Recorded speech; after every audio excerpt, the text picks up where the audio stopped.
বেশি কথা বলা মানুষগুলোর চরিত্র ঠিক যেমন হয়।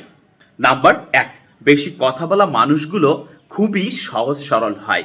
এরা সব জায়গায় নিজের মনের মতো করে সবকিছু বলে ফেলে। নাম্বার ২, মনে রাখবেন বেশি কথা বলা মানুষগুলো সবসময় অন্যদেরকে আপন ভাবতে শুরু করে। অর্থাৎ কিছুক্ষণ কথা বলার পরে বা তাদের সাথে অল্প মেশার পরেই তাদেরকে আপন বানিয়ে ফেলে। নাম্বার ৩, মনে রাখবেন বেশি কথা বলা মানুষগুলো একটু মিশুক টাইপের হয়। তারা সব ধরনের মানুষের সাথে মিশতে চায়। নাম্বার ৪, বেশি কথা বলা মানুষগুলো কোনো কথাই গোপন রাখতে পারে না।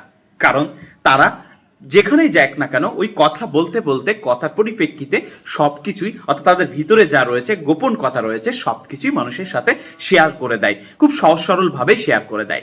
নাম্বার ৫, তবে সত্য কথা কি জানেন, বেশি কথা বলা মানুষগুলো সবার কাছেই অবহেলিত হয়। কারণ আপনি যখন একটু বেশি কথা বলবেন তখন আপনার অপরপক্ষে থাকা মানুষগুলো আপনাকে কম মূল্যায়ন করতে শুরু করবে।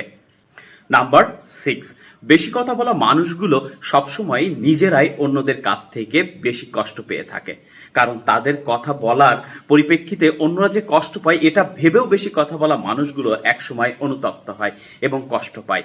তাই বেশি কথা বলা মানুষগুলোকে খুব বেশি অবহেলা করবেন না, তারা কিন্তু অনেকটাই সহজ সরল টাইপের হয়ে থাকে।